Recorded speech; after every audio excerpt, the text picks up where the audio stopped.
지난 시간에 우리가 성경 전체 내용이 이제 하나님의 나라라는 주제로 이렇게 쭉 엮어진다라는 것을 보았습니다.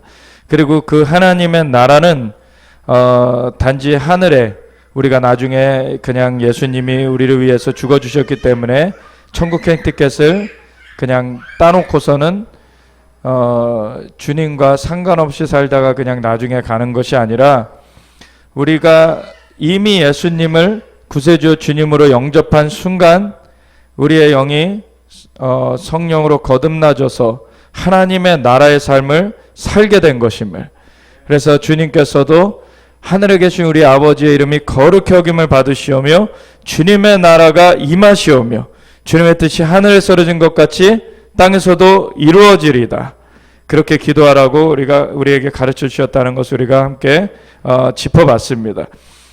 그런 것 가운데 주님께서는 하나님의 나라는 여기 있다 저기 있다 못하리니 이미 너희 안에 있느니라, 그리고 하나님의 손을 힘입어 하나님의 성령을 힘입어 내가 귀신을 쫓아낸 것이면 이미 하나님의 나라가 너에게 임하였느니라. 아멘. 그래서 하나님의 나라가 우리에게 이미 임한 것이고, 또한 또 다른 면에서는 예수님께서 다시 오실 때에 이 전 지구상에 온전하게 또한 임하는 것임을 우리가 보았고, 그 주님의 나라를 우리 안에서 우리가 주님의 나라를 경험하면서 그것을 누리면서 그것을 증거해 감으로 우리 다른 사람들도 주님의 나라의 백성들로서 돌이켜질 수 있도록 우리가 그 하나님 나라의 복음을 증거해 가면서 또한 주님의 다시 오심을 준비해 가야 된다. 그것은 하늘과 땅이 따로 결별되어서 분리된 것이 아니라 에베소서 1장 10절의 말씀처럼 하늘에 있는 것이나 땅에 있는 것이나 예수 그리스도 안에서 통일되게 하려 하시는 것이 하나님의 뜻이기 때문에 하나님의 나라를 우리 안에 주신 그 하나님께서 또한 예수님 다시 오시면 온전하게 이 모든 자연계 가운데 하나님의 나라를 펼치실 것이다. 온전하게 이루실 것이다. 그래서 우리가 그 하나님의 나라를 우리 속에 우리가 하나님의 나라를 누리면서 또 하나님의 나라를 증거하면서 하나님의 나라가 또한 예수님의 다시 오심으로 완전하게 펼쳐지는 그것을 향하여서 우리가 전진해 가는 것이고, 그것을 위해서 이스라엘이 회복되어지는 것이 굉장히 또 중요한 의미가 있다. 왜냐하면은 지난 시간에는 그 얘기는 안 했었는데, 나라의 3요소인 주권과 백성과 영토, 그것은 김지호 목사님 시간에 얘기가 되어졌었죠. 그래서 주권과 백성과 영토가 나라의 3요소인데, 먼저는 그 주권이 어디에 있느냐에 따라서 어떠한 나라인가가 이제 결정이 되는 것이죠. 그래서 우리는 하나님의 주권이 행사되는, 하나님의 통치가 임하는 하나님의 나라를 말하고 있고, 그 하나님의 통치가 임하는 나라에 먼저 이스라엘뿐만 아니라 열방에서 백성을 먼저 주님께서는 부르시는 것을 먼저 하시고, 그러나 그것이 영토의 그 완성까지 가게 되는 것. 그래서 이스라엘이 사실 사도행전 1장에는 이스라엘 나라를 회복하신 이때니까 예수님께서 이미 십자가도 지셨고 부활도 하셔서 이제 살아계심을 나타내고 계시는 때인데, 메시아신 것이 너무나 분명한데, 그러면 이스라엘 나라 지금 당장에 로마에 속국되어 있는 이스라엘 나라 회복하실 것입니까? 제자들이 물을 때 그 때와 시기는 아버지의 권한에 있으니 너희가 알 바 아니오. 이스라엘 나라를 회복하지 않으시겠다는 것이 아니라 그 회복은 반드시 이루어질 것이지만 그 때와 시기는 아버지의 권한에 있으니 우선은 두고, 너희가 오직 성령이 너희에게 마시면 너희가 권능을 받고 예루살렘과 온 유대와 사마리아 땅끝까지 이르러 내 증인이 되리라. 그래서 유대인들은 오히려 그 이스라엘이 나라로 회복되어지는 것을 내려놓고 복음 증거하는 것에 먼저 나아가기 시작했던 것이죠. 그 혜택을 열방이 받게 된 것입니다. 그래서 이스라엘에 우리는 빚진 자입니다. 사실 유대인들에게. 그래서 이스라엘이 정말 그 처음 사도들, 처음 선교사들, 처음 순교자들이 다 유대인들이었고 그들로 말미암아 예루살렘으로부터 온 유대로, 사마리아로, 땅끝으로 복음이 증거되어져 와서 진짜 예루살렘으로부터는 땅끝과 같은 우리나라에도 복음이 증거되어지게 된 것이죠. 그런데 하나님께서는 이스라엘 나라가 회복될 때가 있다는 것을 말씀하신 거예요. 그때는 로마서 11장 25절 26절에 말씀하시는 바, 이 로마 교회, 로마 이방인 교회한테 바울이 말하는 것이, 너희 이방인 교회가 스스로지에 있다 하면서 이 신비를 모르기를 내가 원하지 아니하노니, 이 신비는 이방인의 충만한 수가 차기까지 그들의 더러는 우둔하여진 것이다. 그들의 전부가 아니라 그들의 좋은 역할도 그들에게 있었고 나쁜 역할도 그들에게 있었는데, 그들의 덜어가 그렇게 우둔하게 된 것은 오히려 열방으로 복음이 증거되게 하시는 하나님의 역사였다. 그래서 이방인의 충만한 수가 차기까지 그들의 덜어는 우둔하게 만드심으로 그 일을 펼치시고 그리하여 온 이스라엘이 구원 얻으리로다. 아멘. 우리 하나님께서 이스라엘이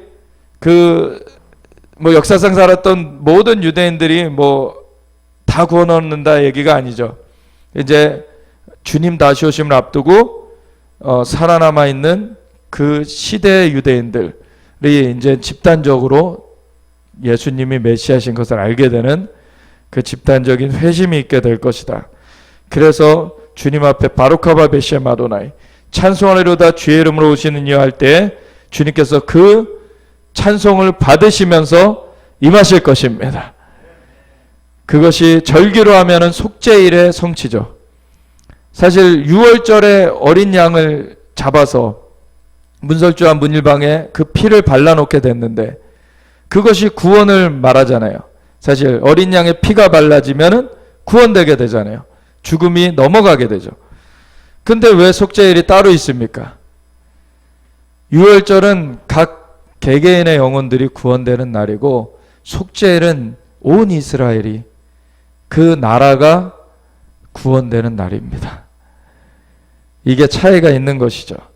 그래서 6월절 어린 양으로 십자가에 달려 돌아가신 예수님의 보혈의 공로로 우리가 죄사함을 받게 되었고, 그리고 무교절 무덤 가운데 묻히셨던 예수님이 초실절 부활의 첫 열매로 부활하셨기 때문에 우리는 부활의 산소망으로 우리가 함께 나아가게 되고, 승천하신 예수님이 오순절 성령님을 보내주셔서 예수님을 구세주여 주님으로 믿는 자들은 그 모든 과정을 우리가 다 받게 되었죠. 그래서 예수님의 보혈의 공로로 죄사함을 받았고, 예수님과 함께 십자가에 못 박히 우리가 이제 부활로서 함께 주님과 함께 살림바 되어진 것이고, 그리고 그것이 성령님의 그 임하심으로 거듭나진 것이 성령님께서 함께 하셔서 이제 인도하시는 그 하나님 나라의 삶으로 우리 가운데 펼쳐져 있습니다.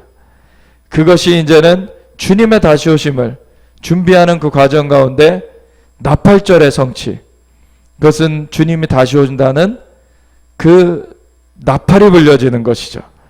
그것은 이방인의 충만한 수가 차지고 이제는 이스라엘이 회복되어지며 이스라엘의 하나님의 종들이 다시금 세워지는 이방인의 때에서 이스라엘의 때로 다시금 넘어가게 되는 것입니다. 그리고서는 이스라엘의 그 살아남아 있는 그 유대인들이 집단적으로 회심하게 되는 속죄일의 성취가 이어져야지, 그런 다음에야 예수님께서 다시 오셔서 주님의 임재로서 주님께서 온 땅을 덮으시고서는 주님께서 친히 다스리시는 초막절의 성취가 이루어지게 되는 것이죠. 이 모든 구약의 절기는 사실 예수님으로 말미암는 구원의 밑그림을 제공해 주고 있습니다. 그런 과정 가운데 이것이 다 이스라엘과 연관이 되어 있죠. 사실 이스라엘에서 시작된 그 복음의 역사가 이스라엘에서 맞춰지게 되는 것입니다. 그 과정 가운데 이방인의 충만한 수가 차기 위하여서 이스라엘 더러는 우둔하여지는 과정이 중간에 있게 되고, 이스라엘은 흩어지게 되었지만, 그렇지만 이스라엘이 흩어짐으로 끝나는 것이 아니라 다시 모여지게 되는 날이 있을 것이고, 이스라엘 나라가 회복되는 것은 그래서 이 마무리가 되어져 가는 사인이 되어지는 것입니다. 그래서 주님께서 다시 오신다는, 주님의 그 나라가 이제는 주님의 다시 오심으로 완성되는 그날을 향하여서 지금 가고 있다는 그 사인이 이스라엘 회복으로 보여지고 있는 것이죠. 그래서 그러한 과정이 우리 지난 시간에 하나님 나라의 그 것들을 주님께서 부활하사 친히 살아계심을 40일 동안 사람들에게 나타내시며 하나님 나라의 일들을 말씀해 주셨다. 그 사도행전 1장 3절의 말씀에 사실 친히 살아계심을 40일 동안 그 부활의 그 모습을 보여주실 때에 가장 엑기스가 되는 그 주님께서 아주 그때에는 완전히 가장 핵심되는 그런 말들을 가감없이 주님께서 제자들에게 말씀해 주시는 때인데, 그때 말씀하신 것은 하나님 나라의 일들, 직역하며 원어를 직역하며 하나님 나라에 관한 것들을 말씀해 주셨다. 그래서 우리가 그러한 그 지난 시간의 내용을 잠깐 써머리 했는데, 그러한 내용을 기반으로 해서 이 마지막 때를 보아 나가기 원합니다. 왜냐하면 그러한 하나님 나라의 관점을 가지고서 이 하나님 나라가 어떻게 이렇게 이루어져가는 하나님의 역사가 펼쳐지는지를 이 계시록에서 그걸 디테일하게 하나님께서 세부적으로 말씀해주고 계시는 것이에요. 그래서 그러한 관점에서 이 계시록을 보게 되면은 그 중심이 바르게 세워진 가운데 이 계시록을 혼돈되지 않게 아주 명확하게 볼 수가 있게 됩니다. 그래서 우리 계시록을 이제 그러한 관점에서 보게 될 것인데, 그래서 계시록에서 환란의 그런 과정들도 나타나고, 우리에게 진짜 환란의 그 때를 우리가 또한 견뎌야 된다. 그리고 마태복음 24장에 예수님께서 직접 마지막 때에 일어날 일들을 말씀해 주신 것에 보면은 환란 후 즉시 해가 어두워지며 인자의 징조가 하늘에서 보이리라. 환란을 겪어야 된다는 말씀을 직접 해주셨어요, 사실. 그래서 인자의 징조, 예수님이 다시 오시는 그 날은 환란 후 즉시 해가 어두워지며 인자의 징조가 하늘에서 보이리라고 환란을 통과해야 된다는 것을 예수님께서는 말씀해 주셨습니다. 근데 이 환란을 우리가 집중하는 것이 목적이 아니에요. 환란은 우리가 진짜 하나님의 나라를 우리 가운데 알게 되고 그것을 누리게 되고, 그리고 주님과의 그 하나님의 나라는 사실 어려운 것이 아니라 로마서 14장 17절에는 성령 안에서 의와 평강과 희락이라고 하셨죠. 그 주님의 품 가운데서 누리는 주님과 함께하는 그것이 하나님의 나라입니다. 그래서 주님과 함께하는 그것이 하나님의 나라고, 그것을 우리가 깊이 누리면은 사실 이 환란의 일들이 우리를 제한하지 못하게 되는 것이죠. 환란의 일들이 우리를 막아서지 못하게 되는 것입니다. 그래서 그 하나님의 나라가 우리 안에 정말 깊이 임하게 되고, 정말 그것을 우리가 긴밀하게 그 안에서 살아가는 우리의 삶이 되어지며 그것들을 풀어낼 수 있는 우리의 삶이 되어질 때, 그것들이 하늘에서 이루어진 것 같이 땅에서 이루어지는 것들을 우리 삶에서 보게 되는 것이죠. 그래서 그러한 것들을 마지막 때 하나님께서 어떻게 이 땅 가운데 이루실 것인지 그것을 보여주는 것이 계시록입니다. 그래서 이것은 어두운, 정말 어려운, 그리고 아주 잿빛에 힘든 그러한 내용이 아니라 사실 영광의 승리의 내용이에요. 계시록은 아주 하나님의 그 나라가 완전히 이 땅 가운데 임하는 승리의 내용입니다. 그래서 그것을 우리가 함께 보기 원합니다. 그래서 오늘은 계시록의 전체 구조에 대해서 보고 다음 시간에 좀 세부적인 것을 보게 될 텐데, 우선은 이 첫 번째 페이지 말고 두 번째 페이지를 보시면 계시록 스터디 1, 계시록의 전체 구조와 7교회에 보내는 편지, 이렇게 이제 타이틀이 되어 있죠. 거기 한번 그 계시록 1장 1절 쓰여진 것을 함께 한번 읽어보겠습니다. 함께 읽겠습니다. 예수 그리스도의 계시라. 이는 하나님이 그에게 주사 반드시 속히 일어날 일들을 그 종들에게 보이시려고 그의 천사를 그 종 요한에게 보내어 알게 하신 것이라. 아멘. 이것이 제일 처음, 계시록을 처음 시작하는 그 문장인데 뭐라고 나와 있습니까? 첫 번째, 예수 그리스도의 계시라는 거예요. 저는 사실 요한계시록이라는 말도 별로 안 좋아합니다. 요한이 대필했기 때문에 요한계시록이라고 불려지지만 사실 예수 그리스도의 계시록이에요. 아멘. 그래서 예수 그리스도께서 계시하여 주신 것들입니다. 그래서 저는 그냥 계시록 이렇게 부르던가 아니면 예수 그리스도의 계시록 이렇게 부르는데, 또 뭐 요한계시록을 부를 수도 있죠. 요한이 대필하였기 때문에. 근데 이제 근본적으로 이것은 예수 그리스도의 계시록이라는 것이죠. 그래서 이는 하나님이 그에게 주사, 하나님이 예수님께 주셨다는 거죠. 내용은 반드시 속히 일어날 일들이라는 거예요. 반드시 속히 일어날 일들이 이 계시록의 내용이다. 그리고 누구한테 보이시려고? 그 종들에게 보이시려고. 이 최종 수신인들이 그 종들입니다. 근데 어떤 경로로 이것이 전달됐냐면 그의 천사를 그 종 요한에게 보내어 알게 하셨다는 거예요. 그러니까 이 순서를 한번 정리해 보면은 하나님께서 누구에게 주셨다고요? 예수님께. 그리고 예수님이 누구를 보내서 요한에게 이것을 알게 하셨다고요? 천사를 요한에게 보내어서 알게 하셨어요. 그것은 그 종들에게 보이시려고.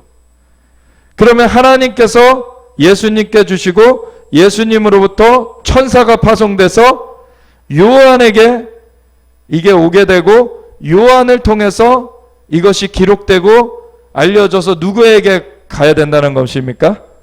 그 종들에게까지 가야 된다는 것이죠. 그래서 이 종들은 사실 이걸 읽고 듣고 지켜야 되는 거예요. 사실 종들은 하나님의 그 사역자로 부름받은 사람들을 하나님의 종들이라고 부르는데, 또 다른 표현으로 하면은 하나님을 믿는 사람들, 예수님을 구세주와 주님으로 영접한 모든 사람들이 사실 하나님의 종들이에요. 그래서 사실은 이것을 주님을 따르는 자들, 주님을 믿고 따르는 자들은 다 알아야 되는 것입니다. 근데 누구나 이것을 임의로 풀면 안 되는 것이죠. 하나님께서 이것을 알려주시는 대로 우리가 알 수 있도록 이 말씀에 집중하는 사람들이 있는 것이고, 그것을 통하여서 알려진 것을 또한 사람들과 나누게 되는 것이죠. 이 계시록 1장 1절에 이어서 2절 3절에는 이렇게 얘기하고 있습니다. 요한은 하나님의 말씀과 예수 그리스도의 증거 곧 자기가 본 것을 다 증언하였느니라. 그러니까 하나님께로부터 예수님께 주어졌고, 예수님께서 천사를 그 종 요한에게 보내어서 알게 하셔서 요한은 그 사명을 다 감당했어요. 요한은 하나님의 말씀과 예수 그리스도의 증거 곧 자기가 본 것을 다 증언하였느니라. 요한은 다 그것을 했습니다.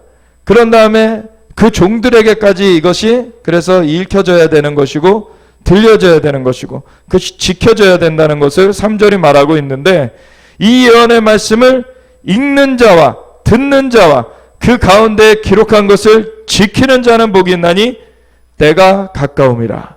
아멘. 누가 복이 있다고요?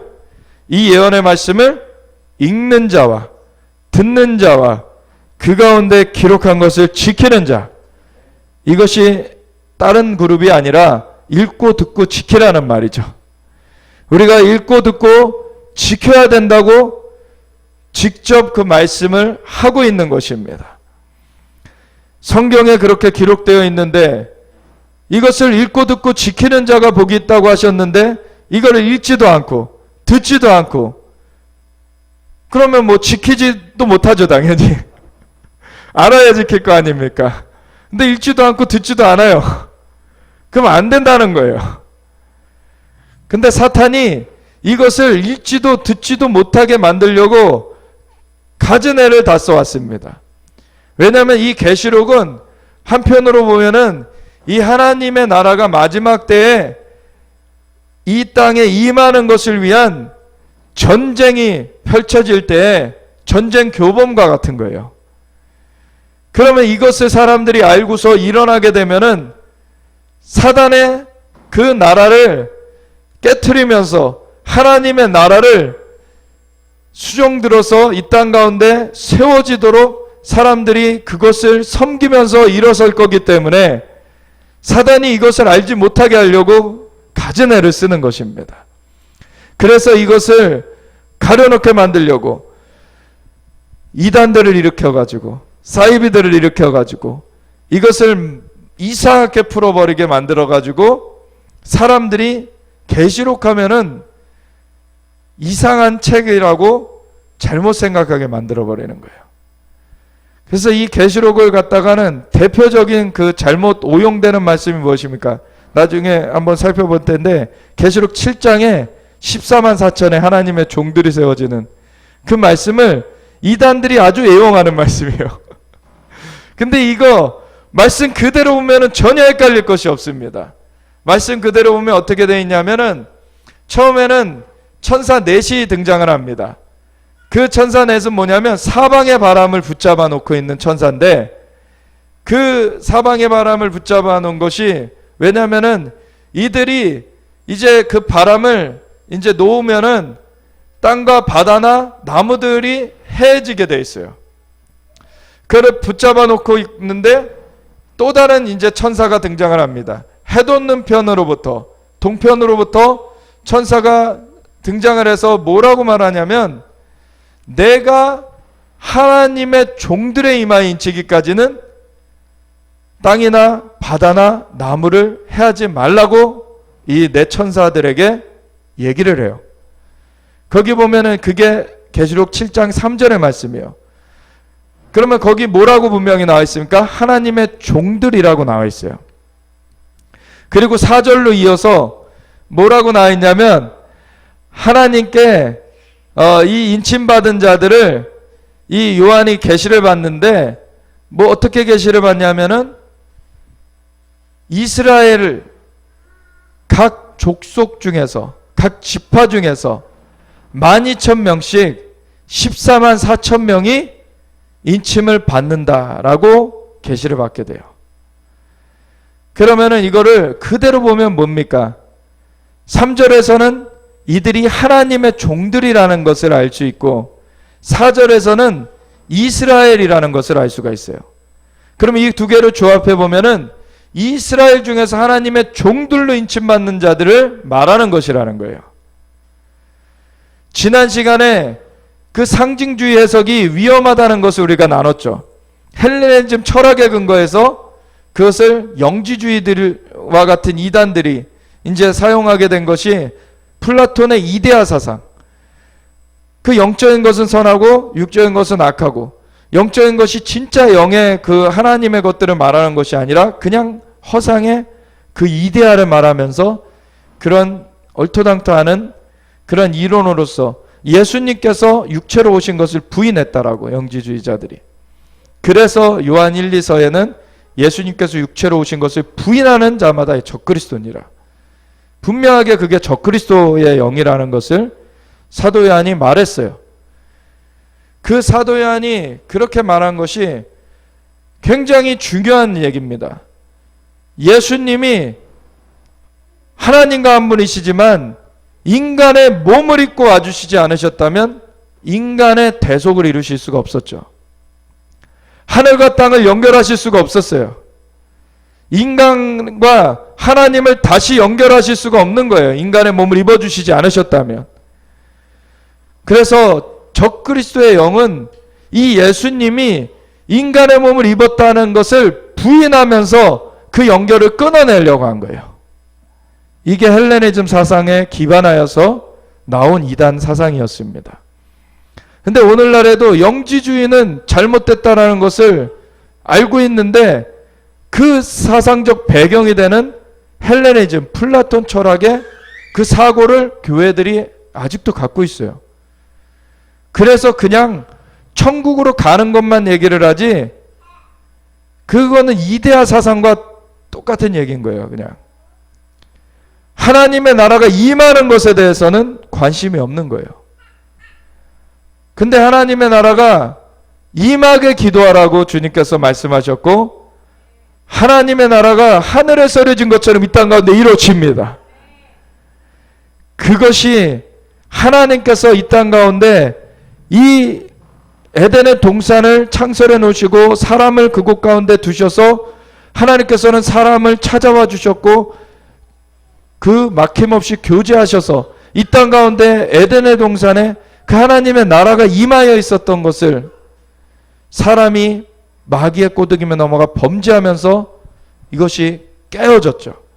그래서 사단이 인간과 하나님 사이에 그 벽을 치게 되고 이층천이라고 하는 그 공중이라고도 하는 그 이 세상 권세 영역을 취하여 가고 이제 이 하나님과 사람 사이를 이제 막아서게 됐고, 이 사람은 그 마귀의 종노릇하면서 어둠 가운데서 이 죄인으로서 이제 이 땅 가운데 신음하며 살게 됐는데, 예수님께서는 하늘로부터 삼층천으로부터 이 땅에 인간의 몸을 입고 와주셨어요.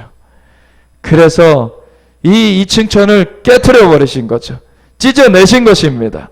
그래서 예수님께서 십자가에서 달려 돌아가실 때 성소와 지성소를 막아놓고 있던 휘장이 찢어진 거예요.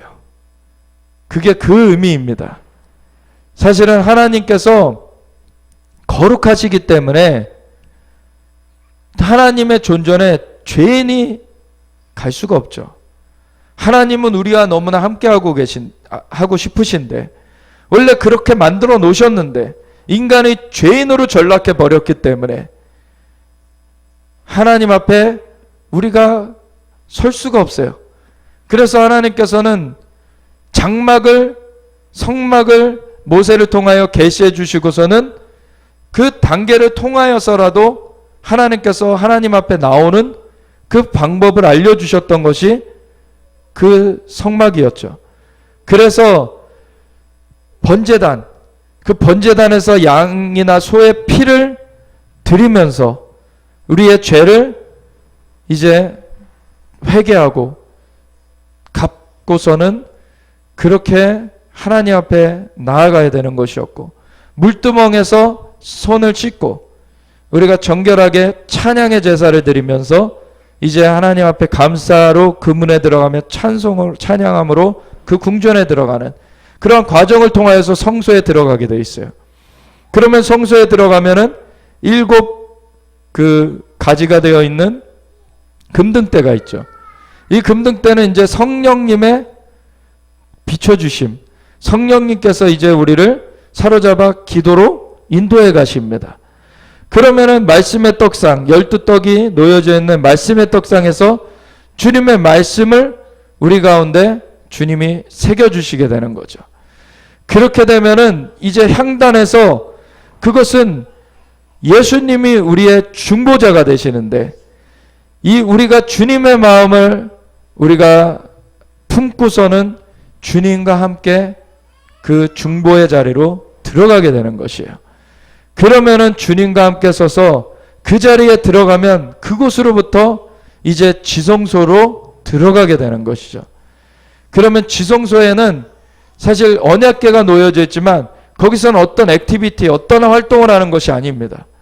그냥 주님 하나님 앞에 거룩한 위엄 가운데 그냥 그 앞에 엎드려 있는 거예요. 그러면 하나님께서 그곳에서 만나 주시는 것입니다. 주님의 임재 가운데 주님께서는 우리를 만나 주시길 원하셔서 그러한 인간이 죄인 되었을 때 그 길들을 계시하여 주셨어요. 근데 그것은 불완전한 것이었죠. 왜냐하면은 그것은 완전한 것, 예수님이 오셔서 단번에 영원한 속죄를 이루시기 전까지의 불완전한 제물로서 드려져야 하는 그 제사였고, 그리고 그러한 그 동물의 피로서 일시적으로 열려지는 그러한 길이었어요. 근데 그 동물의 피가 의미가 있는 것이 아니라 사실은 그걸 안에 우리가 주님을, 하나님을 믿는 것이 하나님께 의로 받아들여지는 것이죠.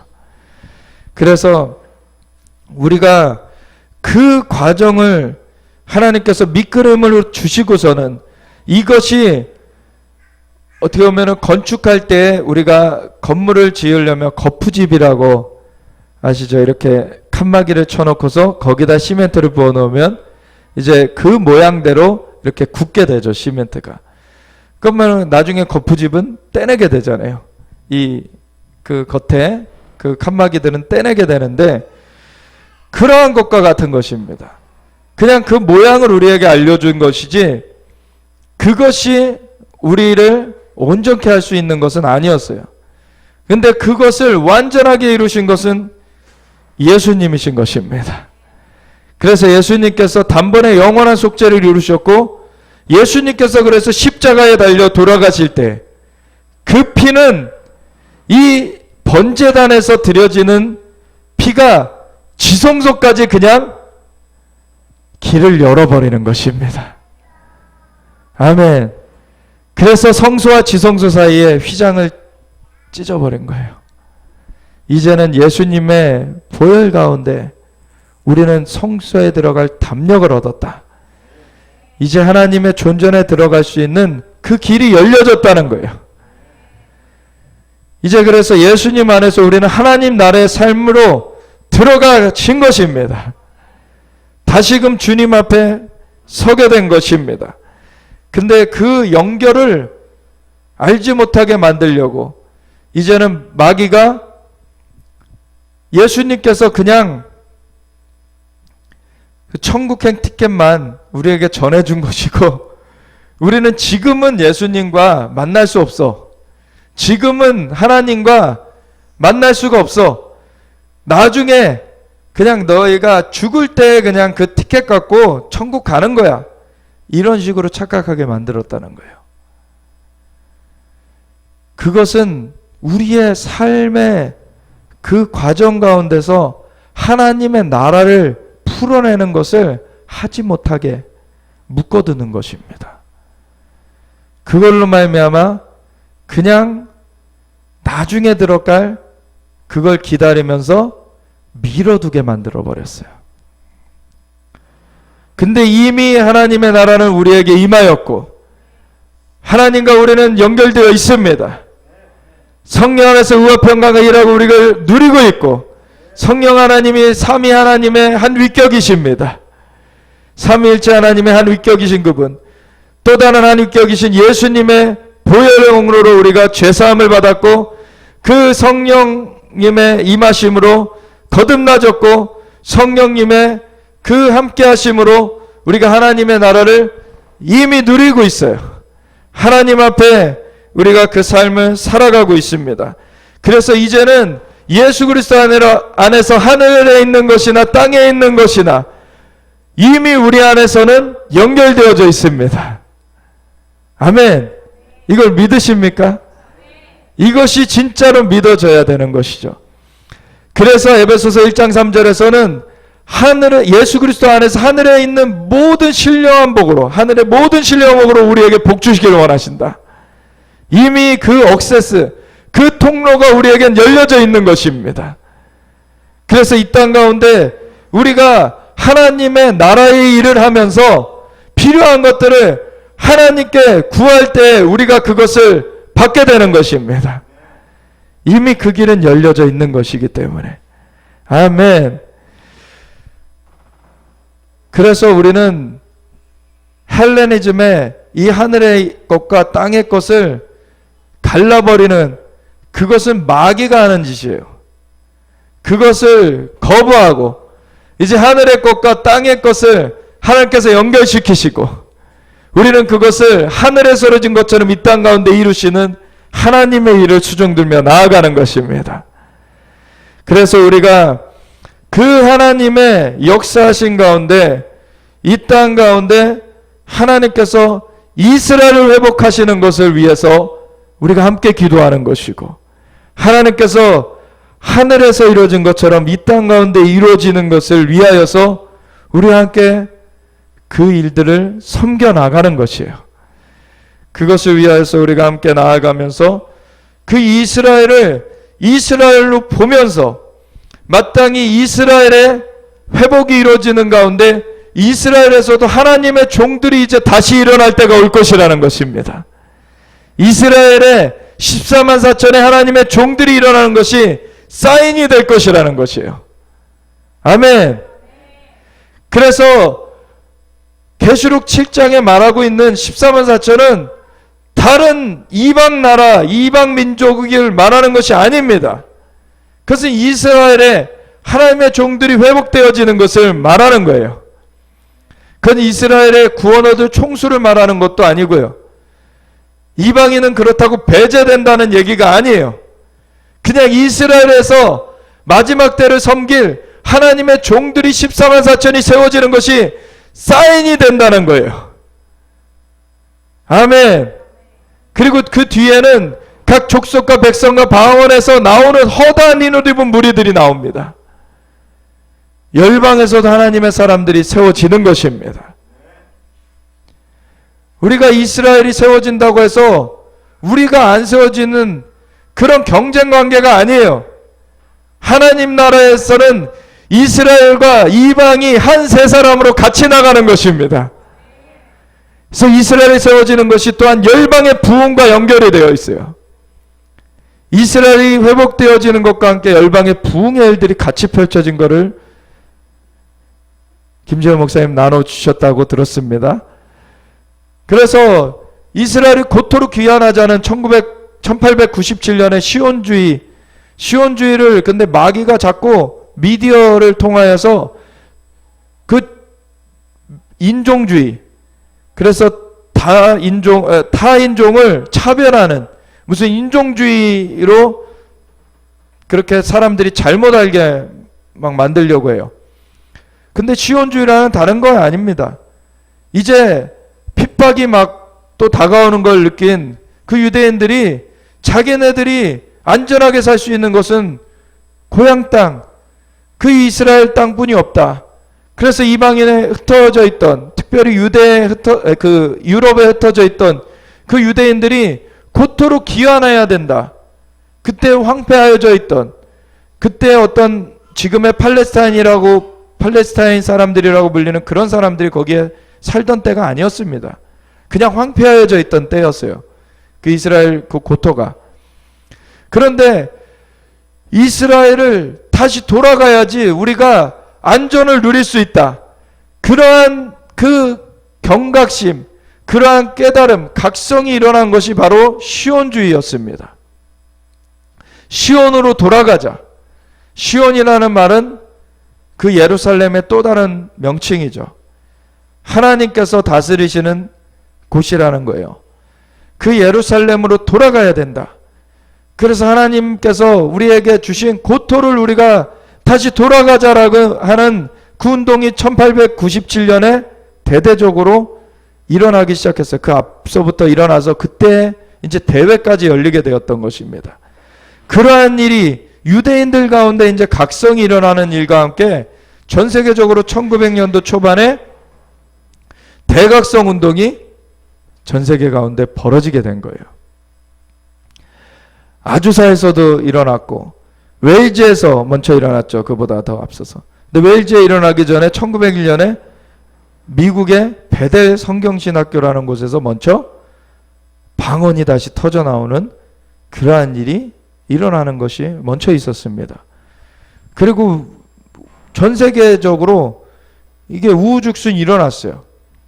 이거는 하나님의 시대적인 역사였던 것입니다. 스가랴서 1장에 보면은 하나님께서 어떤 시대적인 역사를 이루기 위해서 천사를 파송하는 내용이 거기에 보여요.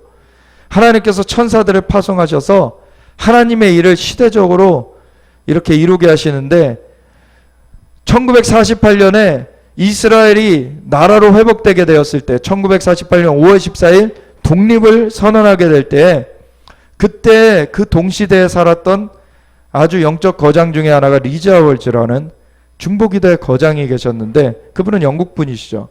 영국에서 기도하고 있는데 어느 날 천사들이 아주 때를 지어서 어느 곳으로 나아가고 있는 거예요. 나중에 알고 보니까 그날이 이스라엘이 독립된 날이에요. 그리고 그 방향이 이스라엘이었던 것입니다.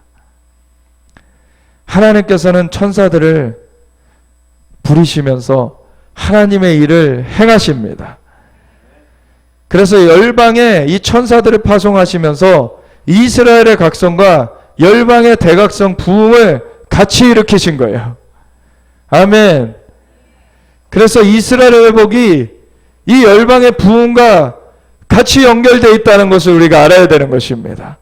그래서 이스라엘의 회복과 우리 주님 앞에 부흥되는 것이 경쟁 관계가 아니라 합력 관계라는 것을 알아야 되는 것이에요. 그래서 이스라엘을 위해서 기도할 때 우리의 부흥도 같이 임하는 것을 우리가 보게 되는 것입니다. 이것이 톱니바퀴처럼 같이 가는데 사실은 시간표는 어디 놓여져 있냐면 이스라엘에 놓여져 있어요. 그래서 이스라엘이 어떻게 되는가와 이 이방에 어떤 일이 펼쳐질까를 우리가 이스라엘을 볼 때 알 수가 있어요. 이스라엘이 회복되는 것을 볼 때 이 마지막 때가 이제는 다가왔구나. 이제 그것이 진행되고 있구나. 그래서 이스라엘이 곧도록 귀환해야 된다는 그 각성이 일어나면서 열방의 각성운동이 또한 같이 일어났는데 1948년 나라가 치유될 때에 치유부흥이 열방에 또한 펼쳐졌습니다. 1967년 예루살렘을 수도로 회복하게 될 때 신앙의 근거지를 회복할 때 지저스 무브먼트라고 하는 예수운동이 휩쓸었어요. 신앙 갱신운동. 그리고 이제 성전을 재건하게 되는 날이 올 것입니다. 그럴 때 열방에 엄청난 부흥이 펼쳐지게 될 것입니다. 아멘. 그래서 이것이 같이 맞물려 돌아가고 있는 것이에요. 이스라엘의 회복과 이 열방의 부흥, 이것이 같이 돌아가고 있고 하나님께서는 이것이 하나님의 나라를 이 땅 가운데 세우시는 일로 함께 이루시는 것입니다. 그것을 함께 보면서 나아가야 되는 것입니다. 그래서 이것을 보면서 우리가 같이 이것을 기도하면서 나아갈 때 하나님 나라의 일들이 진행되어져 가기 때문에 마귀는 이것을 보지 못하게 만들려고 안간힘을 쓰는 것이에요.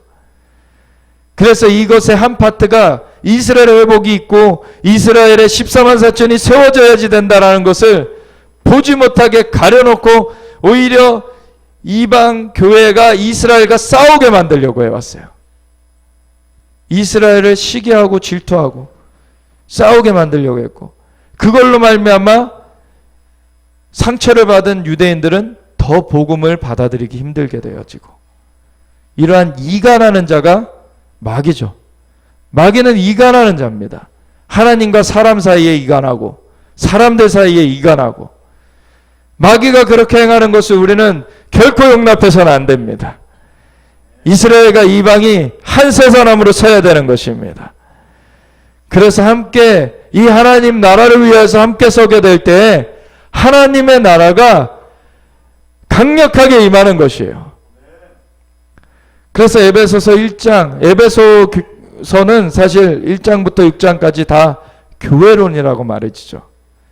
근데 교회론을 말할 때 1장에는 하나님께서 예수 그리스도 안에서 하늘에 신령한 것으로 우리에게 복 주시길 원하신다고 말씀하시면서 우리를 예수 그리스도 안에서 하나님의 자녀로 세우셨다고 하시고 그리고서 뭐라고 말씀하시냐면 하나님께서 우리에게 지혜와 계시의 영을 주사 하나님을 알게 하시고 우리의 마음의 눈을 밝히사 그 부르심의 소망이 무엇이며 성도 안에서 기업의 영광의 풍성함이 무엇이며 그 힘의 위력으로 역사하심을 따라 믿는 자들에게 베푸신 능력의 지극하심이 어떠하신지 알게 하시기를 구하노라 라고 바울 사도의 입을 통하여서 말씀하시고서는 이 능력은 예수님을 부활시키셔서 만물 위에 교회의 머리로 세우셨는데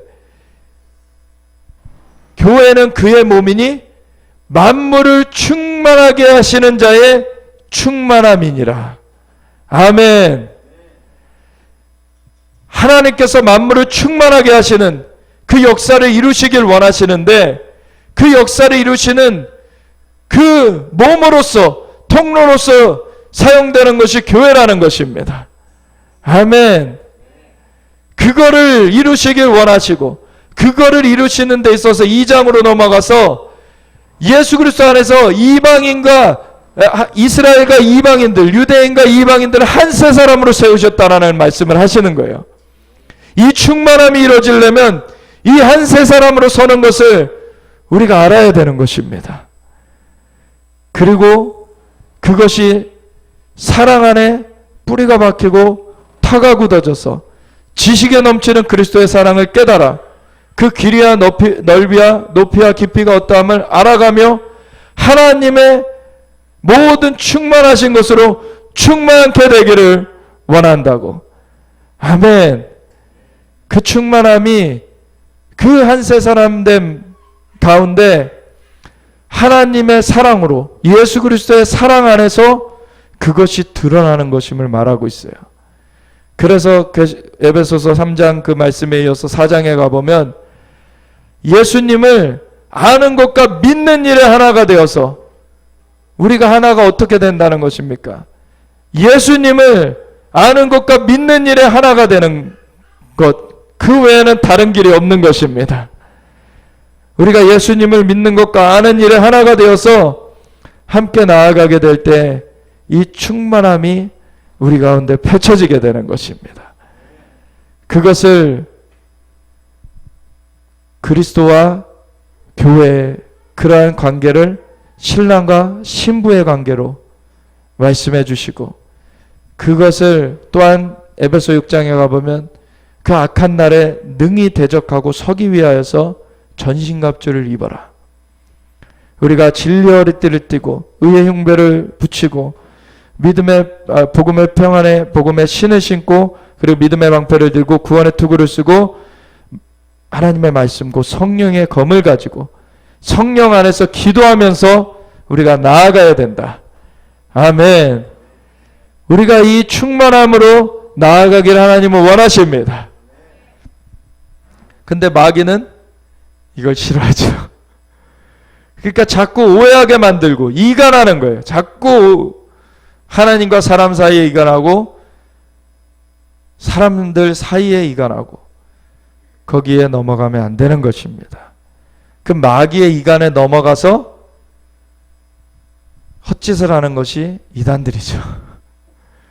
자기네들이 자꾸 14만 4천이라고 그러고 허튼 소리를 자꾸 해요. 근데 이스라엘에 14만 4천을 세우시겠다는 거예요. 아멘. 그걸 그대로 보면 되는 것입니다. 하나님이 말씀하신 그대로. 하나님의 말씀은 진리입니다. 사람들의 상황 때문에 왔다 갔다 하는 것이 아니죠. 하나님이 A라고 하시면 A인 거예요. 우리의 소견에 뭐 이런데 라고 말할 수가 있는 것이 아니에요. 하나님 말씀하신 그대로입니다. 하나님이 엘리야 시대에 남은 자 7천인을 두신다 하셨으면 7천인을 남기신 거예요.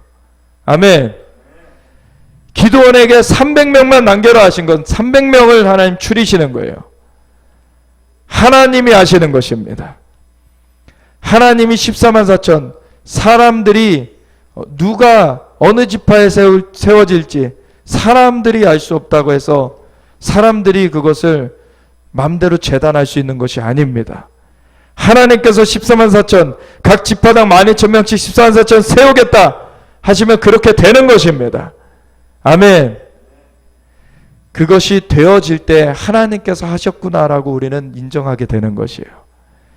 그래서 우리는 믿음으로 무엇을 고백해야 됩니까?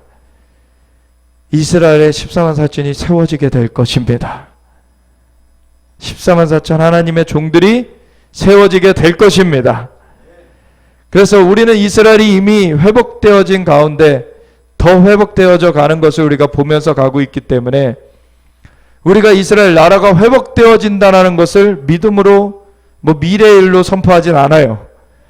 그런데 우리 이스라엘 나라가 회복되어지기 전에 살았던 그 사람들 중에는 제가 말씀드렸듯이 그 이스라엘이 흩어져 버린 이후에 초대교부 중에 이레니우스와 같은 사람으로부터 우리가 이스라엘이 그 회복되기 직전에 그 말씀의 회복 운동을 하였던 청교도들에 이르기까지, 청교도들 중에서도 찰스 스펄전이나 존 오웬 같은 청교도의 거장들이 이스라엘이 나라로 회복되어질 날이 올 것이다라는 것을 믿음으로 선포하였다는 것이죠. 왜냐하면 하나님의 말씀이 그렇게 말하고 있기 때문에. 하나님의 말씀은 진리이고 하나님께서 말씀대로 이루시는 분이시기 때문에. 아멘. 그래서 우리가 이 말씀을 볼 때에도 자기 마음대로 재단하면 안 되는 거예요. 그래서 계시록 22장 마칠 때 뭐라고 말하고 있습니까? 이 기록된 말씀에 더하는 자는 이 말씀에 기록된 재앙들을 그에게 더할 것이요. 기록된 말씀에서 빼버리면은 생명나무와 하나님의 성과 생명나무의 참여함을 제하여 버릴 것이다.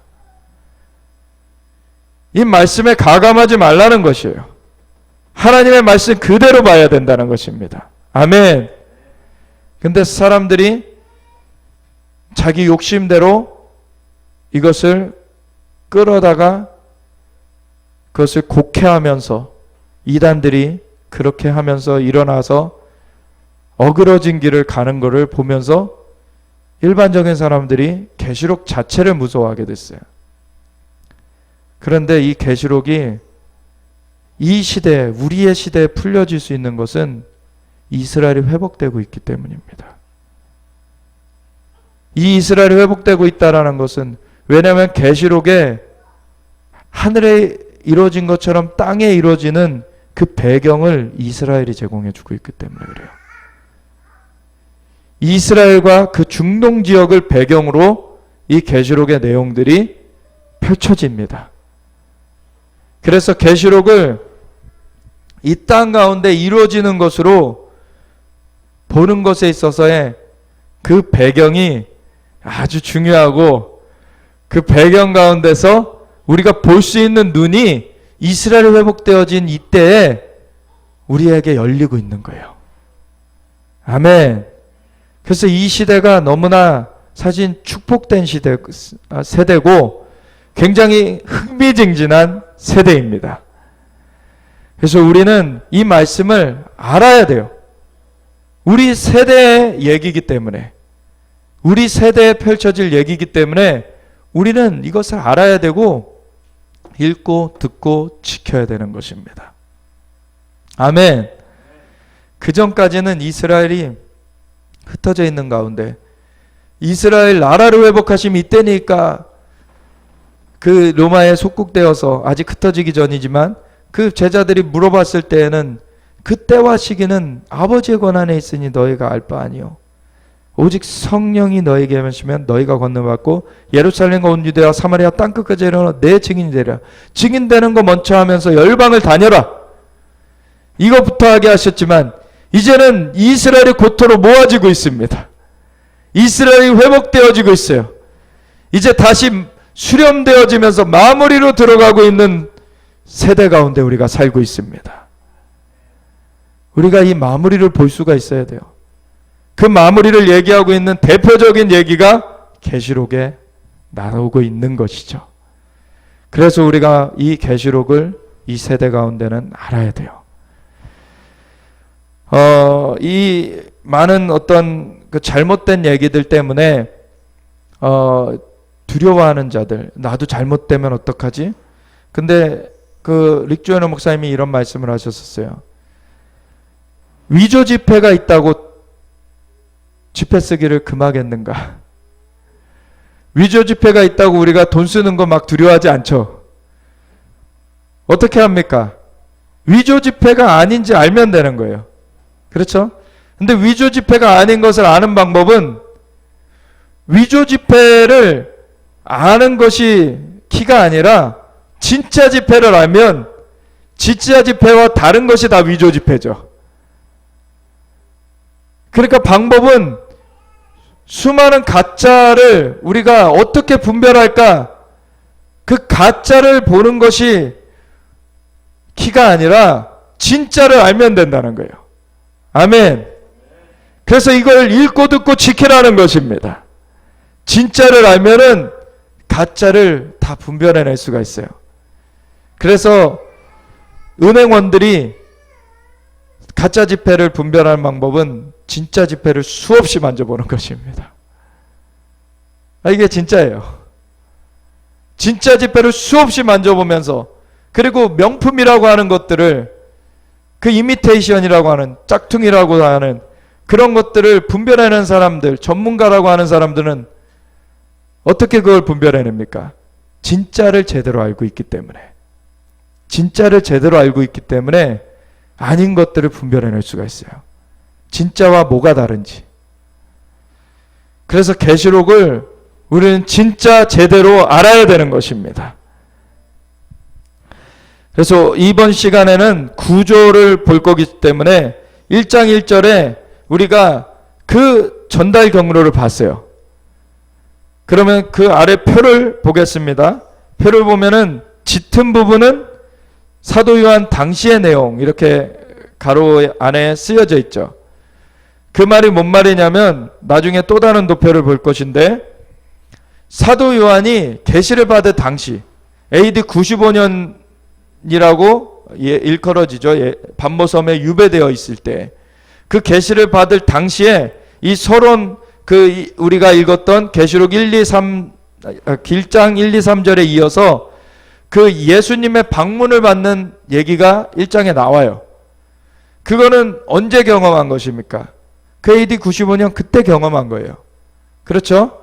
그리고 그 이후에 그 7 교회를 향해서 편지를 써라. 그래서 그 편지를 이렇게 받아 적은 내용이 2장, 3장에 나오게 되는 것이죠. 그래서 이 내용들은 다 그때 실제한 교회들이고 그 실제한 교회들을 향한 그 내용들이에요.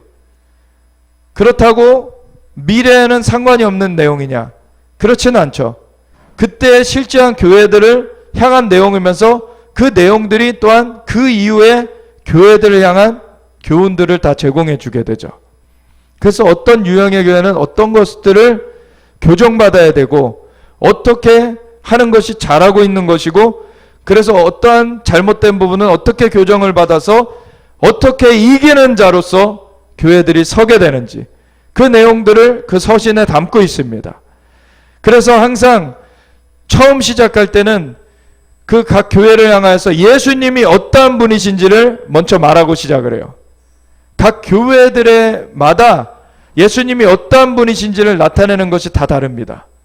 그것은 각 교회들을 향한 그 컨설팅, 예수님께서 그 교회를 향한 그 보완책, 그것을 바꿔야 되는 부분들을, 아니면은 그 굳게 붙잡아야 되는, 그 유지해야 되는 부분들을 알려주시는 그 내용들이 다 달라요.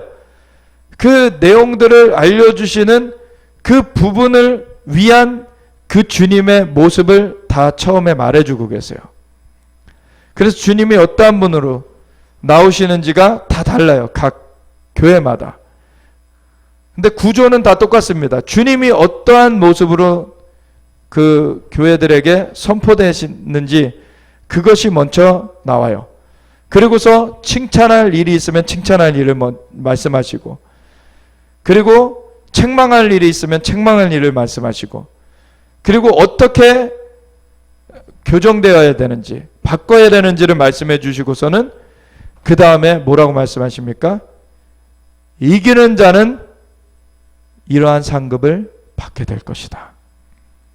그리고 귀 있는 자들은 성령이 교회들에게 하시는 말씀을 들을지어다. 아멘. 성령이 교회들에게 하시는 말씀을 들어야지 이길 수 있는 것이죠. 그리고 그 듣는 것을 지켜서 이기라는 것입니다. 그래서 이 계시록의 전체 내용은 그냥 피하는 자가 되라 라는 것을 말하고 있는 게 아니에요. 이기는 자가 되라라는 것을 말하고 있습니다. 아멘. 그래서 우리가 어떻게 이길 수 있는지, 그래서 또 다른 표현으로 하면 전쟁 교본과 같다라는 말씀을 드린 것이죠. 그러한 것을 우리가 알게 되고 이거를 우리가 지켜가게 되면은 우리가 이겨가게 되면서 사탄의 왕국이 흔들려 깨어져 나가게 돼요. 그러니까 사탄이 이것을 알지 못하게 하려고 발버둥을 치는 것입니다. 그러나 우리는 이것을 알게 되는 것이고 우리는 이기게 되는 것입니다. 우리가 그 길로 우리가 나아가야 되는 것입니다. 그래서 7교회의 편지까지 이 땅에서 주님의 방문을 받고서는 사도 요한이 쓰게 돼요. 그 다음에 4장에서는 어떻게 나옵니까? 하늘에 열린 문이 있고 처음에 내게 말하던 그 음성이 이리로 올라오라 하는 그 말씀을 하시는 것을 듣게 돼요. 그리고서는 사도 요한이 성령에 감동되어서 하늘로 올려지게 됩니다. 그래서 하늘에서 이제 이루어지는 일들을 경험하게 돼요. 그래서 1, 2, 3장은 땅에서 그 사도 요한이 계시를 받을 당시의 내용을 보게 되는 것이고 4장, 5장은 하늘로 끌어올려져서 그 당시에 하늘에서 경험하는 내용을 보게 되는 것이에요. 근데 5장을 한번 보겠습니다. 우리가 이것을 구조를 보는 것이기 때문에 자세하게 4장을 먼저 보겠습니다. 자세하게 다 보는 것은 아니고 2일 후에 내가 보니 하늘에 열린 문이 있는데 내가 들은 바 처음 내게 말하던 나팔 소리 같은 그 음성이 이르되 이리로 올라오라. 이후에 마땅히 일어날 일들을 내가 내게 보이리라 하시더라. 아멘. 이 계시록의 내용이 뭐라고요? 반드시 속히 일어날 일들이에요. 근데 여기도 보면은 이후에 마땅히 일어날 일들을 내가 내게 보이리라. 이제 그 시대에 있었던 7교회를 향한 편지의 내용이 2장 3장에 나오고 나서 4장부터는 하늘로 끌어올리시는데 그 목적이 이후에 마땅히 일어날 일들을 보여주시기 위해서 끌어올리신 거예요. 그래서 이 이후에 그러한 내용들이 이제 계시되는 내용들이 나오게 되는 것이죠. 내가 곧 성령에 감동되었더니 보라 하늘의 보좌를 베풀었고 그 보좌 위에 앉으신 이가 있는데 하나님께서 보여주십니다. 앉으신 이의 모양이 벽옥과 홍보석 같고 또 무지개가 있어 보좌에 들렸는데 그 모양이 녹보석 같더라. 또 보좌에 들려 24 보좌들이 있고 그 보좌들 위에 24 장로들이 흰옷을 입고 머리에 금관을 쓰고 앉았더라. 보좌로부터 번개와 음성과 우레소리가 나고 보좌 앞에 켠 등불 7이 있으니 이는 하나님의 7영이라. 보좌 앞에 수정과 같은 유리바다가 있고 보좌 가운데와 보좌 주위에 네 생물이 있는데 앞뒤에 눈들이 가득하더라. 하나님께서 보좌에 앉아 계시고 그 모양이 벽옥과 홍보석 같고 또 무지개가 있어 보좌에 들려서 하나님의 모습 자체를 바로 볼 수가 있는 것이 아니에요. 찬란한 빛 가운데 하나님께서 쌓여져 있으신 것이죠. 하나님의 광채가 완전히 둘러싸여져 있는 것이에요. 그 모양이 녹보석 같고 보좌에 둘려서 24보좌들이 있고 그 보좌를 위해 24 장로들이 흰옷을 입고 머리에 금관을 쓰고 앉아있는 모습이 보여지고 보좌로부터 번개와 음성과 우레소리가 나고 보좌 앞에 켠 등불 7이 있는데 이는 하나님의 7영이라. 그래서 성부 하나님과 성령 하나님이 등장을 하시고 그리고 24 장로들이 나타나고 보좌 앞에는 수정과 같은 유리바다가 있고 보좌 가운데와 보좌 주위에 네 생물이 있는데 앞뒤에 눈들이 가득하더라. 네 생물이 있고 24 장로들이 있어요. 네 생물의 그 첫째 생물은 사자 같고 그 둘째 생물은 송아지 같고 그 셋째 생물은 얼굴이 사람 같고 그 넷째 생물은 날아가는 독수리 같아요. 그래서 앞자만 따서 사송사독으로 외우면 됩니다.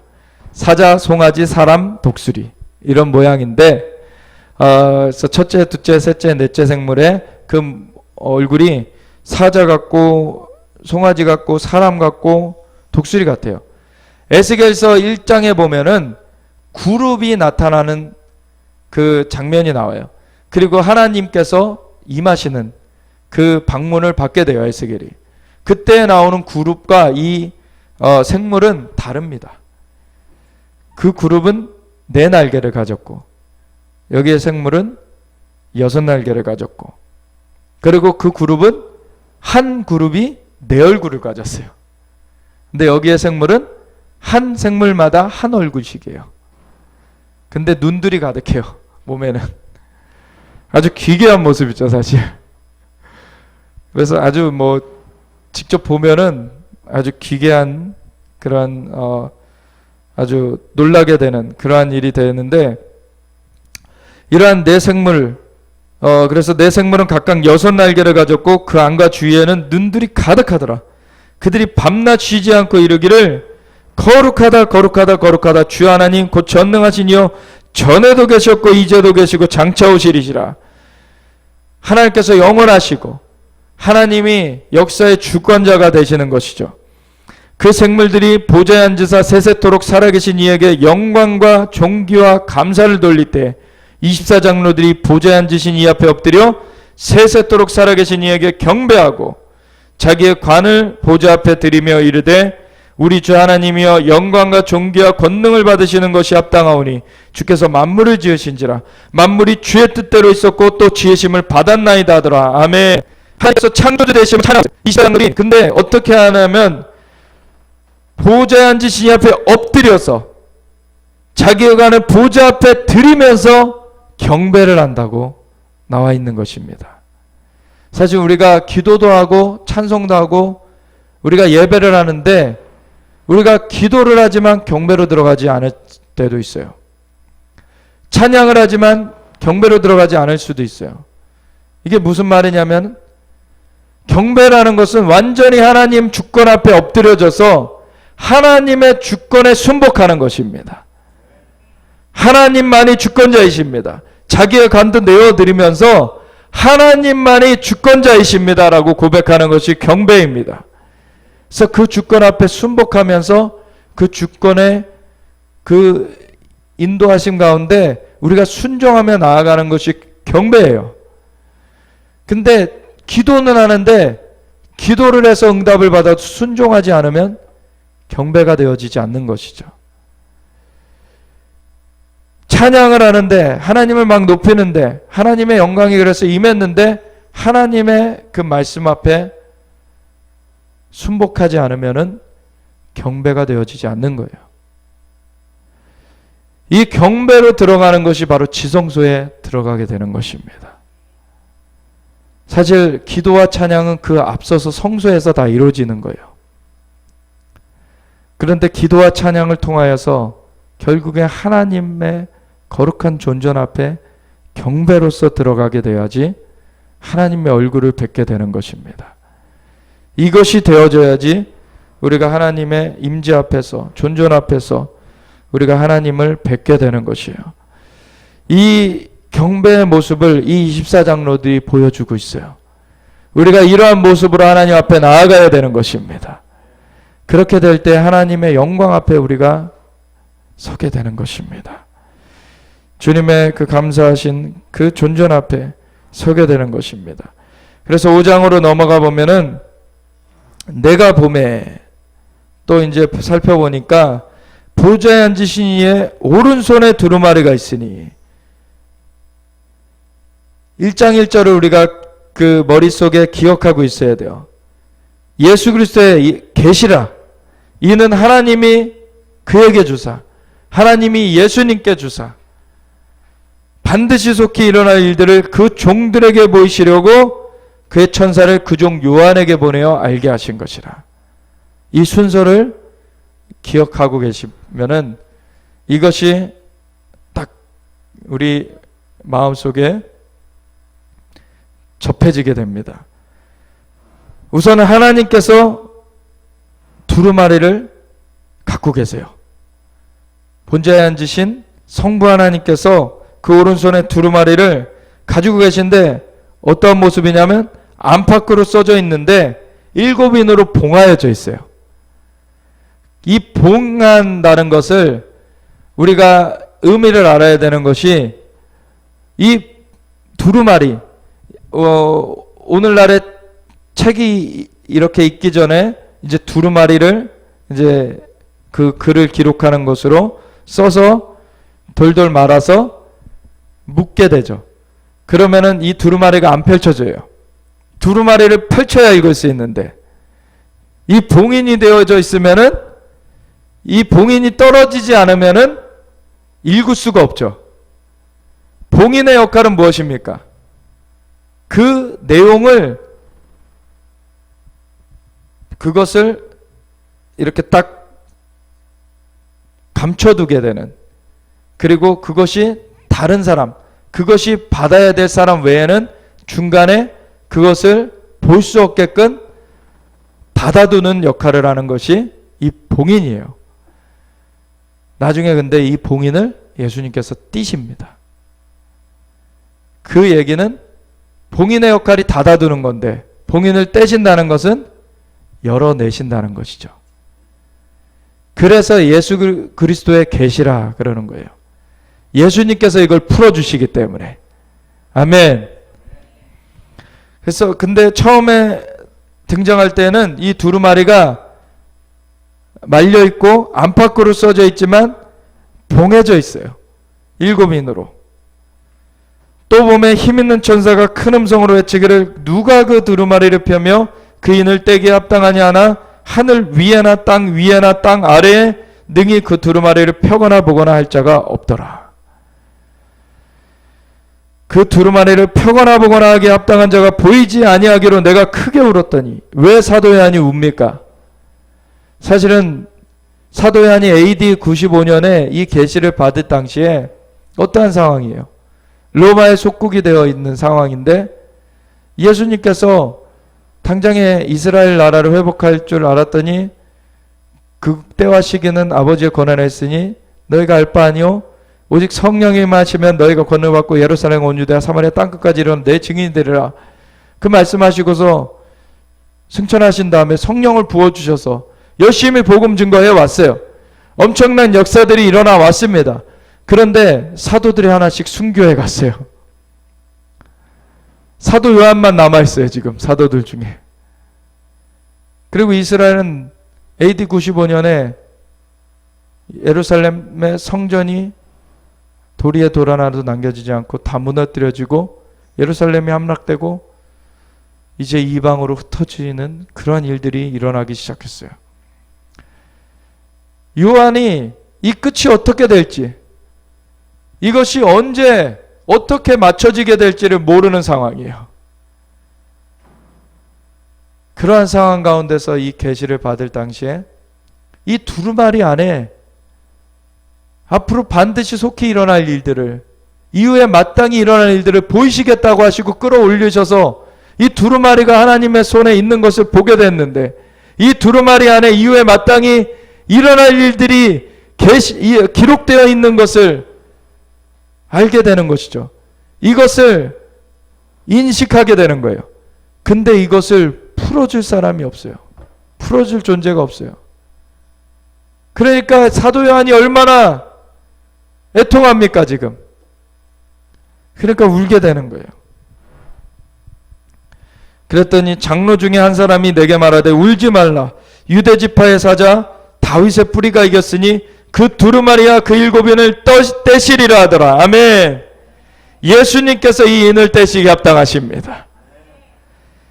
내가 또 보니 보좌와 네 생물과 장로들 사이에 한 어린 양이 서 있는데, 사실은 장로는 유대 지파의 사자 다윗의 뿌리라고 예수님을 소개했어요. 근데 예수님이 어린 양으로 등장하십니다. 예수님이 이 땅 가운데서는 어린 양으로서 이미 대속 제물이 되어서 십자가를 지셨고 죽으신 예수님이 다시 부활하셔서 승천하신 상황이었죠. 그분은 유대지파의 사자이시고 다윗의 뿌리이십니다. 그 어린 양으로 초림하셨던 예수님이 바로 유대지파의 사자고 다윗의 뿌리라는 거예요. 이것이 다 이제 매칭이 되어지는 것입니다. 그러면서 예수님께서 등장을 하셨는데, 한 어린 양이 서 있는데 일찍이 죽임을 당한 것 같더라. 그에게 일곱 불과 일곱 눈이 있으니, 일곱 불은 완전한 권세입니다. 예수님께서 완전한 권세를 갖고 계세요. 그리고 일곱 눈은 하나님의 일곱 영이다. 이 눈들은 온 땅에 보내심을 받은 하나님의 일곱 영이더라. 하나님의 일곱 영이 예수님과 함께하고 있고, 예수님께서 모든 통치의 권세를 갖고 계십니다. 그래서 그 어린 양이 나와서 보좌에 앉으신 이의 오른손에서 두루마리를 취하시니라. 이제 하나님께로부터 예수님께로 넘어가는 장면이 나오게 되죠. 제가 한 가지 질문을 드리겠습니다. 이 일이 앞으로 펼쳐져야 됩니까? 펼쳐졌습니까?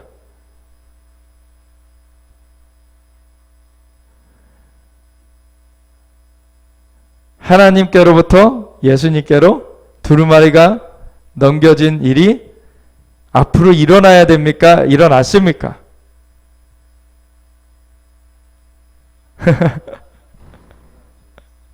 일어난 겁니다. 아멘. 사도 요한이 하늘로 끌어올려져서 그때 일어나고 있는 것을 지금 목격하고 있는 거예요. 이것은 이후에 일어날 일을 아직 계시받고 있는 것이 아닙니다. 이후에 일어날 일은 그 두루마리 안에 쓰여 있어요. 이후에 일어날 일은 두루마리가 풀려져야지 계시가 되어지는 거예요. 이 차이를 아시겠습니까? 이 두루마리가 넘겨지는 장면은 AD 95년에 하늘로 끌어올려져서 그때 하늘에서 일어나는 일을 사도 요한이 경험했던 것입니다. 목격한 것이에요. 이걸 좀 더 뒤에 보면은 좀 더 정확하게 볼 수가 있는데, 그 두루마리를 취하심에 내 생물과 24장로들이 그 어린 양 앞에 엎드려 각각 검은과 향이 가득한 금대접을 가졌으니 이 향은 성도의 기도들이라. 그들이 새 노래를 불러 이르되 두루마리를 가지시고 그 인봉을 떼기에 합당하시도다. 일찍이 죽임을 당하사 각 족속과 방언과 백성과 나라 가운데서 사람들을 피로 사서 하나님께 드리시고 그들로 우리 하나님 앞에서 나라와 제사장들을 삼으셨으니 그들이 땅에서 왕 노릇하리로다 하더라. 아멘. 예수님께서 죽어주셨습니까? 앞으로 죽어주셔야 됩니까? 이거는 너무나 쉬운 얘기잖아요. 그렇죠? 죽어주셨습니까? 앞으로 죽어주셔야 됩니까? 죽어주셨죠. 이미 일어난 일을 찬양으로 올려드리고 있는 거예요. 그래서 그 일로 말미암아 인봉을 떼시게 되었다는 거예요. 이 인봉을 떼시는 일과 예수님의 그 십자가 사건이 왜 연결이 됩니까? 이 두루마리는 뭘 담고 있다고요? 앞으로 반드시 속히 일어날 일들을 담고 있다. 이후에 마땅히 일어날 일들을 담고 있다는 거예요. 그것이 풀어지기 위해서는 이 땅의 권세 영역, 이 땅을 잡고 있는 마귀의 머리를 치고서는 범죄한 인간의 그 죄가 대속되는 그 일이 이루어져서 이 땅의 권세가 취해져야지 될 수 있는 일인 거예요. 그래서 예수님께서 마태복음 28장 18절부터 하늘과 땅의 모든 권세를 내게 주셨으니, 이미 하나님과 한 분이신 그분이 권세 안 갖고 계십니까? 그걸 말하는 것이 아니라 이 땅의 권세를, 자연계의 권세를 되찾아 오셨다는 얘기예요. 아멘. 십자가를 지시고 죽으셨다가 부활하신 예수님이 승천하시기 전에 제자들한테 하신 말씀이죠. 그래서 십자가 대속과 부활로서 그 권세 되찾아 왔으니 그러므로 너희는 가서 모든 족속으로 제사를 삼아 아버지와 아들과 성령의 이름으로 침례를 베푸고 내가 너희에게 본 바 모든 것을 가르쳐 지키게 하라. 볼지어다 내가 세상 끝날까지 너희와 항상 함께 있으리라. 아멘. 그 권세 되찾아 왔으니 너희가 이제 가라 라고 하시는 것이죠. 성령님과 함께 가라 이제. 그래서 이 중간에 2층 천을 뚫어내셨어요. 휘장이 찢어졌습니다. 그래서 하늘과 땅에 막힌 것을 뚫어내셨고 예수님께서 그 두루마리를 펴기 합당하십니다. 아멘. 하늘의 하나님께서 이 땅을 시편 115편에 보면은 하늘은 하나님의 것이더라도 땅은 인생에게 주셨도다. 땅을 인간에게 맡겨두셨더니 사탄에게 꼬임에 넘어가서 그걸 사기당했어요. 그걸 예수님께서 두 번째 아담으로 오셔서 되찾아내셨죠. 그래서 이 인봉을 떼기에 합당하십니다. 그래서 이들이 새 노래를 24장로들 네 생물들이 새 노래를 불러 두루마리를 가지시고 그 인봉을 떼기에 합당하시도다.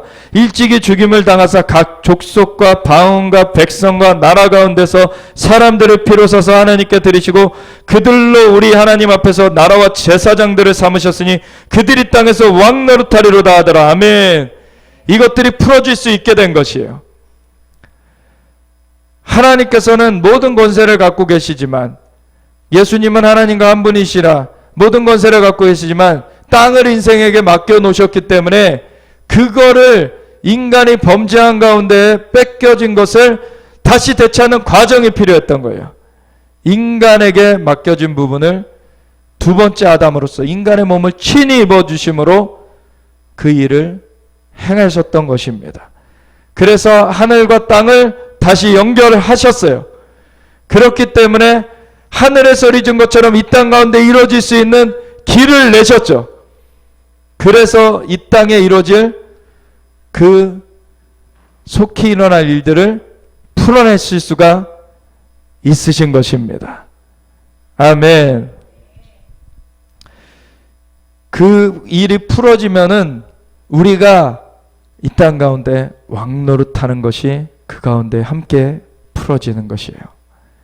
예수님의 그 보혈의 그 대속의 은혜 가운데서 주님의 권능 아래서 우리가 주님과 더불어 왕노릇하는 그 일이 있게 되는 것이죠. 내가 또 보고 들음에 보좌와 생물들과 장로들 둘러선 많은 천사의 음성이 있으니 그 수가 만만이요 천천이라 큰 음성으로 이르되 죽임을 당하신 어린 양은 능력과 부와 지혜와 힘과 존귀와 영광과 찬송을 받으시기 합당하도다. 아멘. 이게 7가지입니다. 이것이 앞에는 7불과 연결이 되어 있는 거예요. 이 모든 능력을 가지신 분, 그리고 부를 가지신 분, 지혜를 가지신 분, 힘을 가지신 분, 존귀를 받으시기 합당하신 분, 영광을 받으시기 합당하신 분, 찬송을 받으시기 합당하신 분. 아멘. 그분이 이 모든 능력과 부와 지혜와 힘과 존귀와 영광과 찬송으로 다스리시는 것입니다. 이 7분은 다스림의 그 권세를 말하는 것이에요.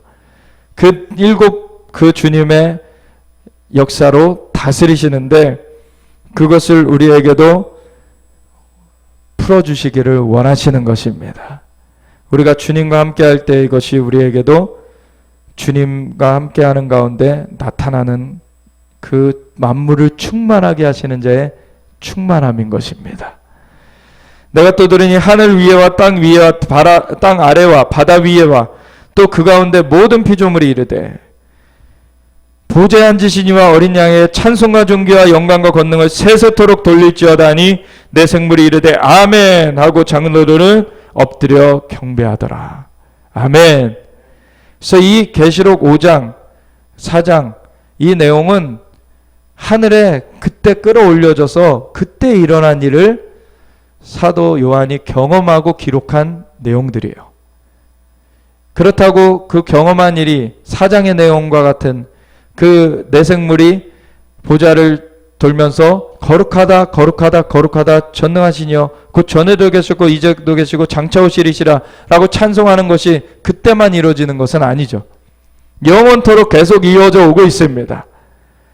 그런데 그 중에서 그때 경험한 것을 이 사도 요한이 기록한 것이고, 이 계시록 5장의 내용, 하나님께 그 오른손에 있던 그 두루마리가 예수님께 전해진 그 내용은 다시 반복되는 것이 아니라 그때 이루어진 내용이에요. 아멘. 그리고 6장으로 가보면은 무슨 내용이 나오냐면, 내가 보매 어린 양이 7엔 중에 하나를 떼시는데, 인을 떼시는 내용이 나옵니다. 그럼 다시 한번 질문을 드리겠습니다. 예수님께서 인을 떼셨습니까? 떼셔야 됩니까? 인의 목적이 뭐라고요? 인의 목적이 뭐라고요? 인은 두루마리가 열리지 않도록, 그 내용이 펼쳐지지 않도록 봉하고 있는 거예요. 두루마리가 뭘 담고 있다고요? 앞으로 일어날 일들, 반드시 속히 일어날 일들을 담고 있다고요. 근데 그 반드시 속히 일어날 일들이 계시되려면 봉인이 떼어져야 됩니까? 안 떼어져도 그게 계시가 될 수가 있습니까? 두루마리가 봉인이 떼어져야 펼쳐지죠. 그래서 이거를 이렇게 정리를 하면 되는데, 예수님은 봉인을 떼셨습니다. 그 이유는 계시가 풀려져 나왔다는 거죠. 근데 계시가 풀려져 나온 거와 그 계시의 내용이 언제 시행되는 거는 다른 얘기예요. 계시가 되었기 때문에 우리가 이 계시를 보고 있는 것입니다. 아멘. 그 계시가 되려면 인봉이 떼어졌어야 되는 거예요. 예수님이 그 인봉을 떼시기에 합당하십니다. 그리고 인봉을 떼셨습니다. 그래서 계시가 되어진 거예요. 근데 계시된 그 내용이 언제 시행되느냐는 또 다른 시점이 있다는 거예요. 무슨 일이 있을 것이다라는 것은 이미 계시된 것입니다. 아멘. 그래서 이 인은 다 떼진 거예요. 그래서 이 6장에는 6번째 인까지 떼십니다. 예수님께서. 그리고 8장에 가보면 7번째 인을 떼세요. 7장은 그러면 뭡니까? 6번째 인을 떼셨을 때 계시의 내용이 7장까지 이어지고 있는 거예요. 그래서 7장이 따로 있는 것이 아니라 6번째 인을 떼주셨을 때 천재지변이 이루어지는 그 내용이 나오는데, 그래서 7장이 2일 후에라고 나와요. 천재지변이 이루어진 후에라는 얘기예요. 그 순서를 말하고 있습니다. 그리고 8장에 가보면 7번째 인까지 다 떼져요. 그래서 인은 이미 다 떼어진 겁니다. 그리고서 10장에 가보면은 천사가 사도 요한을 방문하게 되는데, 여기 보면은 사도 요한이 이제 하늘에서 땅으로 내려져 있는 그 상황인 것을 이 문맥상 볼 수가 있어요. 사도 요한이 이제 땅에 있어요. 이제 다시. 그런 가운데 뭘 보냐면, 내가 또 보니 힘센 다른 천사가 구름을 입고 하늘에서 내려오는데, 그래서 땅에서 하늘에서 내려오는 천사를 보고 있는 거예요. 내려오는데 그 머리 위에 무지개가 있고 그 얼굴은 해 같고 그 발은 불기둥 같으며 그 손에는 뭘 들고 있다고 나오냐면 펴놓인 작은 두루마리. 이게 연결이 되십니까? 하나님의 오른손에는 처음에 7 인봉된 두루마리가 쥐어져 있었어요. 근데 이것이 계시록 5장에서 예수님께로 넘겨지는 장면이 있었죠. 그리고 예수님께서 그 인을 떼시기 합당하다는 찬송을 받으셨고 6장부터 그 인을 떼시는 내용들이 나왔어요. 그러면서 인을 떼실 때마다 계시가 하나씩 풀어져 나왔어요. 그러면서 7번째 인을 8장에서 떼셨어요. 이미 인이 다 떼졌습니다. 계시록 1장 1절을 계속 기억하고 계셔야 돼요. 예수 그리스도의 계시라. 이는 하나님께서 그에게 주사, 하나님께서 예수님께 주사 반드시 속히 일어날 일들을 누구에게 보이시려고? 그 종들에게 보이시려고 천사를 그 종 요한에게 보내어 알게 하신 것이라. 아멘. 그래서 하나님께로부터 예수님께로부터 예수님께서 인봉을 다 떼시고 누구를 요한한테 보내신다고요? 천사를 요한한테 보내셨다고요. 이 계시록 10장이 그 장면을 보여주고 있는 것입니다. 그래서 천사가 두루마리를 갖고 왔어요. 근데 이 두루마리는 인봉된 두루마리가 아니라 펴놓인 두루마리예요. 아멘. 예수님께서 다 떼주셨기 때문에. 그래서 펴놓인 작은 두루마리를 들고 그 오른발은 바다를 밟고 왼발은 땅을 밟고 사자가 부르짖는 것 같이 큰 소리로 외치니 그가 외칠 때 일곱 우레가 그 소리를 내어 말하더라. 일곱 우레가 말을 할 때 내가 기록하려고 하다가 곧 들으니 하늘에서 소리가 나서 말하기를 일곱 우레가 말한 것을 인봉하고 기록하지 말라 하더라. 이 우레가 말하는 것은 인봉되어졌어요. 근데 내가 본 바 바다와 땅을 밟고 서 있는 천사가 하늘을 향하여 오른손을 들고 세세토록 살아계시니 곧 하늘과 그 가운데에 있는 물건이며 땅과 그 가운데에 있는 물건이며 바다와 그 가운데에 있는 물건을 창조하신 이를 가리켜 맹세하여 이르되 지체하지 아니하리니 일곱째 천사가 소리 내는 날 그의 나팔을 불려고 할 때 하나님이 그의 종 선지자들에게 전하신 복음과 같이 하나님의 그 비밀이 이루어지리라 하더라. 아멘. 일곱 번째 나팔이 마지막 나팔이죠. 그 나팔이 불려지면 완전히 주님의 그 역사가 완성되게 됩니다. 하늘에서 나서 내게 들리던 음성이 또 내게 말하여 이르되, 그게 예수님의 음성이죠. 내가 가서 바다와 땅을 밟고 서 있는 천사의 손에 펴놓인 두루마리를 가지라. 그래서 천사의 손에서 이제는 요한에게로 전달되는 거예요. 그래서 내가 천사에게 나아가 작은 두루마리를 달라 한즉 천사가 이르되 갖다 먹어버리라. 내 배에는 쓰나 내 입에는 꿀같이 달리라 하거늘 내가 천사의 손에서 작은 두루마리를 갖다 먹어버리니 내 입에는 꿀같이 달아 먹은 후에 내 배에서는 쓰게 되더라. 그가 내게 말하기를 내가 많은 백성과 나라와 방언과 임금에게 다시 예언하여 하리라 하더라. 아멘. 그래서 다시 그 계시록 1장 1, 2, 3절로 마무리하겠는데 다시 한번 계시록 1장 1, 2, 3절을 우리가 읽겠습니다. 시작. 예수 그리스도의 계시라. 이는 하나님이 그에게 주사 반드시 속히 일어날 일들을 그 종들에게 보이시려고 그의 천사를 그 종 요한에게 보내어 알게 하신 것이라. 요한은 하나님의 말씀과 예수 그리스도의 증거 곧 자기가 본 것을 다 증언하였느니라. 이 예언의 말씀을 읽는 자와 듣는 자와 그 가운데 기록한 것을 지키는 자는 복이 있나니 때가 가까움이라. 아멘. 요한은 천사로부터 두루마리까지 받았고 자기가 본 것 그리고 하나님의 말씀과 예수 그리스도의 증거 곧 자기가 본 것을 다 증언하였다. 자기는 사명 마쳤다. 이제는 최종 수신인들에게 이 예언의 말씀을 읽는 자와 듣는 자와 그 가운데 기록한 것을 지키는 자는 복이 있나니 때가 가까움이라. 때가 가깝다는 것이 막 우리가 말하는 뭐 몇 시간 내에 뭐 이런 개념이 아니라 그 때, 정해진 때가 오면 지체치 않고 속히 그 일들이 이루어진다는 얘기인 것입니다. 그래서 우리는 이 예수님께서 반드시 속히 일어날 일들, 이후에 마땅히 일어날 일들을 그 인봉을 떼셔서 계시해 주셔서 우리에게까지 전해지게 하셨어요. 우리는 이걸 알아야 되는 것입니다. 아멘. 그래서 그 계시의 내용을 다음 시간에 아주 빠르게 보게 될 것인데 그 구조를 그 뒤에 정리도표를 보면서 빠르게 우리가 보게 될 것입니다. 기도하고 마치겠습니다.